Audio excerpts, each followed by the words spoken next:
Hello, I'm back with a list of things my little sister has said or done while she's visiting me for the summer that makes me not want to have children. Starting off, I pick her up from the airport. She's not in the car 30 seconds. Her first words were, "Can we go to Ross?" No! Next, I'm pulling up to the house. I'm backing up in the garage. And she says, "It feels so good to be home." You don't live.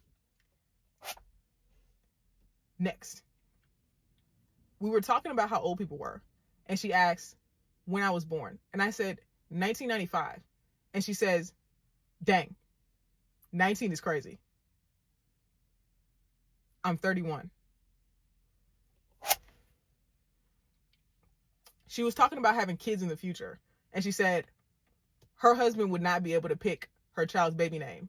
And I said, that's his kid too. And he said he can say yes or no to the names I pick.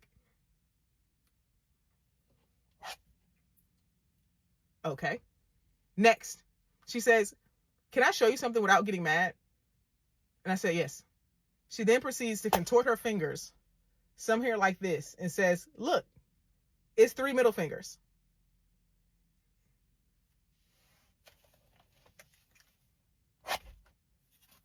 Next, I was asking her, why do you have so many questions? And she said, do you not have questions in your brain? What?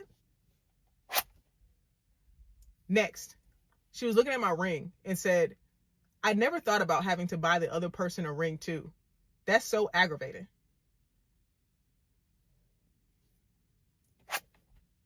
Next, she was asking if I was going to take my girl's last name.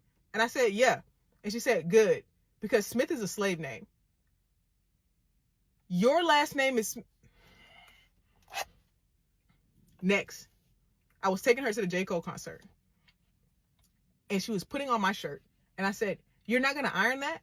And she said, you didn't iron your shirt.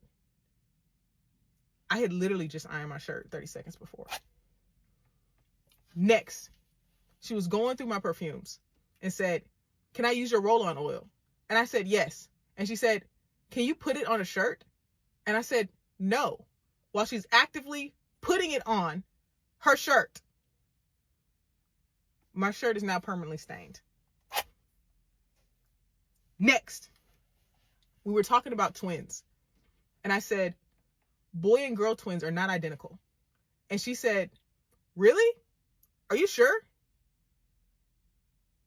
Boy and girl. Next, we get to the J. Cole concert. And I said, make sure your purse fits in with the guidelines so you don't have to throw it away when you go through the metal detectors. And she said, it's fine. I only have a Cash App card and lip gloss in there anyway. What does that have to do with the... Next, I was trying to check out her vocabulary, and I asked her if she knew what the words couth and camaraderie meant. She said, those sound like bodily fluids. Couth and camaraderie. Next, she was trying to explain a song that I didn't know. And she said, how do you not know this song? It's the song they bounce their boobs to. Excuse me? Next, before the J. Cole concert starts, she asked me, Lauren, can I curse? And I say yes. She proceeds to say every single curse word to every single song like it's going out of style. Next, she was asking me if I ever thought about getting a duvet cover. And I said, what is a duvet? And she said, duvet? Duvet? I said, you mean duvet? She said, that doesn't sound right. Next, I was at McDonald's. I got myself a Sprite. She didn't ask for anything to drink. She then asked, could she have some of my Sprite? I say no. We have Sprite at home. And she said,